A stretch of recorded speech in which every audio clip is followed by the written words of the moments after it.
pagi, salam. Selamat berjumpa kembali dalam sarapan pagi. Pada pagi hari ini, saya akan memberikan sarapan dengan judul yang diperlukan orang berdosa. Saudara yang kasih Tuhan, mari kita sama-sama belajar tentang kebenaran firman Tuhan. Sebab kebenaran firman Tuhan itu yang memerdekakan kita, yang membebaskan kita, yang memulihkan kehidupan kita. Langsung mari kita lihat dalam Matius pasal 2 ayat 1 sampai ke 2. Firman Tuhan. Sesudah Yesus dilahirkan di Betlehem di tanah Yudea pada zaman Raja Herodes, datanglah orang-orang Majus dari timur ke Yerusalem dan bertanya-tanya, "Di manakah dia, raja orang Yahudi yang baru dilahirkan itu? Kami telah melihat bintangnya di timur dan kami datang untuk menyembah dia." Dalam ayat 2 dikatakan, "Di manakah dia, raja orang Yahudi yang baru dilahirkan itu?" Dalam perjanjian baru ini adalah pertanyaan yang pertama kali muncul, saudara. Di manakah dia, raja orang Yahudi yang dilahirkan? Dan dalam perjanjian lama, pertanyaan pertama muncul ketika saat penciptaan manusia, Adam dan Hawa. Ketika Adam dan Hawa jatuh dalam dosa, Allah bertanya kepada Adam, "Adam, di manakah engkau?" Pertanyaan ini dimajukan Tuhan bukan berarti Tuhan tidak tahu. Allah Maha tahu. Bahkan kita masih memikirkan dalam hati kita, Allah sudah mengetahuinya. Allah bertanya, "Adam, di manakah engkau?" Ini maksudnya adalah Allah ingin mengetahui supaya apakah Adam ini menyadari kondisi dirinya. Dan Allah menghendaki, Allah ingin Adam ini sadar akan dirinya bahwa dirinya telah berdosa. Bahwa dirinya telah melanggar peraturan-peraturan Allah. Sehingga Adam terpisah dengan Allah. Terlepas dari Allah. Sudah tidak ada hadirat Tuhan lagi di dalam kehidupan Adam. Dan dalam Matius yang kita baca tadi adalah merupakan jawabannya. Dia raja orang Yahudi yang baru dilahirkan itu. Siapa dia? Dia adalah Yesus Kristus.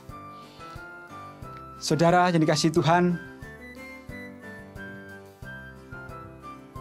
boleh saya simpulkan bahwa Natal ini adalah berbicara tentang Allah yang tahu tentang segala dosa-dosa kita.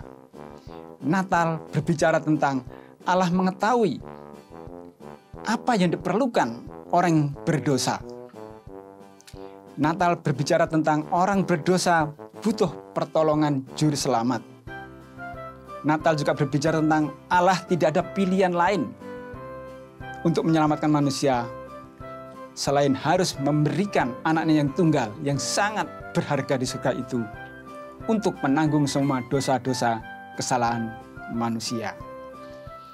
Sebab Allah sangat mengasihi manusia seperti tertulis di dalam Yohanes 3:16, karena begitu besar kasih Allah akan dunia ini sehingga ia telah mengaruniakan anaknya yang tunggal supaya setiap orang yang percaya kepadanya tidak binasa melainkan beroleh hidup yang kekal. Selanjutnya mari kita baca dalam Galatia pasal 4 ayat 4 sampai 6.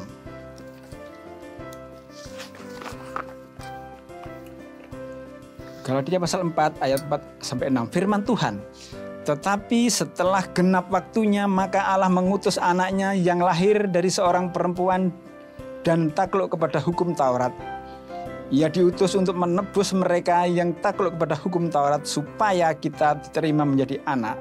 Dan karena kamu adalah anak, maka Allah telah menyuruh roh anaknya ke dalam hati kita yang berseru, Ya Aba, Ya Bapa." Mari kita perhatikan ayat yang keempat. Tetapi setelah genap waktunya. Ada kegenapan waktunya, saudara. Ada kegenapan waktunya kita untuk mendapatkan berkat-berkat Tuhan. Ada waktunya kita disembuhkan akan sakit penyakit kita.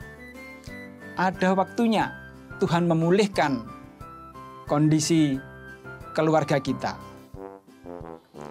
Juga ada waktunya di sini Allah yang Maha Tinggi untuk memberikan anaknya yang tunggal untuk menyelamatkan saudara dan saya. Mari kita lanjutkan bacaan kita dalam Matius 1 pasal 21-23.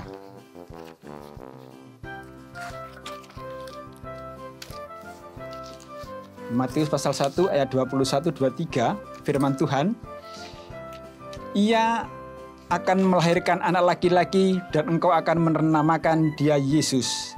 Karena dialah yang akan menyelamatkan umatnya dari dosa mereka. Hal itu terjadi supaya genaplah yang difirmankan Tuhan oleh Nabi. Ayat 23, sesungguhnya anak darah itu akan mengandung dan melahirkan seorang anak laki-laki dan mereka akan menamakan dia Immanuel, yang berarti Allah beserta kita. Saudara yang dikasihi Tuhan, Allah sangat mengasihi kita. Bahkan Ia memberikan anak yang tunggal untuk dilahirkan oleh seorang darah perawan Maria. Dan disebut mereka, diberi nama mereka Yesus.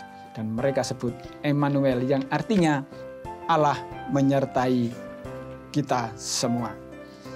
Kalau kita ingat kembali dalam bacaan kita pertama tadi, pertanyaan di dalam Perjanjian Lama pertama kali muncul, Adam, di manakah engkau? Adam terpisah dengan Allah.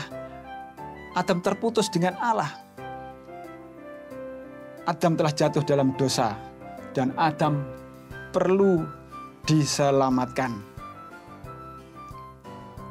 Hadirat Allah, Tuhan sudah tidak menyertai Adam lagi.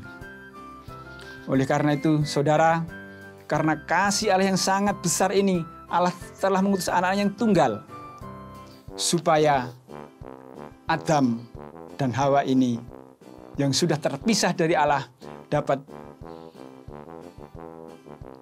didekatkan kembali dengan Allah, dapat berkenan kepada Allah, dapat bercengkerama lagi dengan Allah, dapat bercakap-cakap lagi dengan Allah.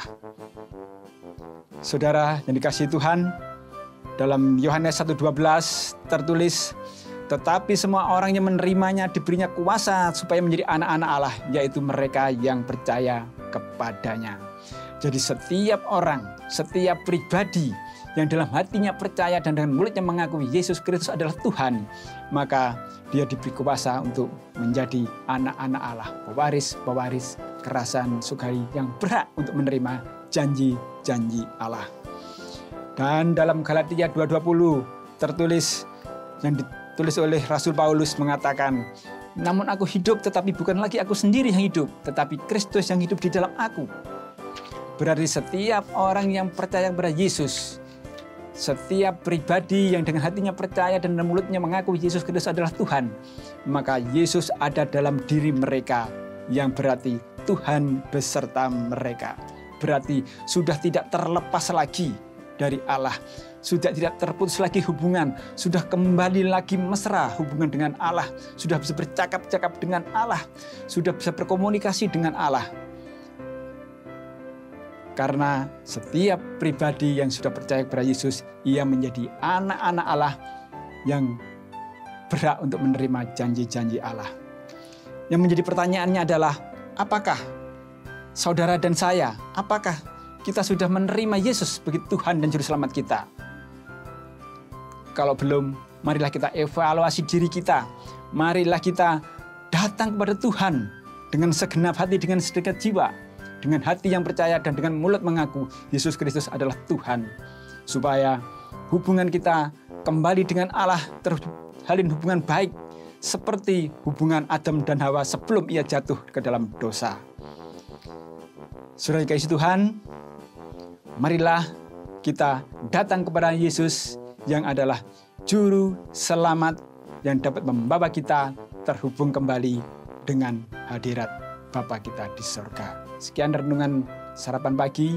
Haleluya. Amin.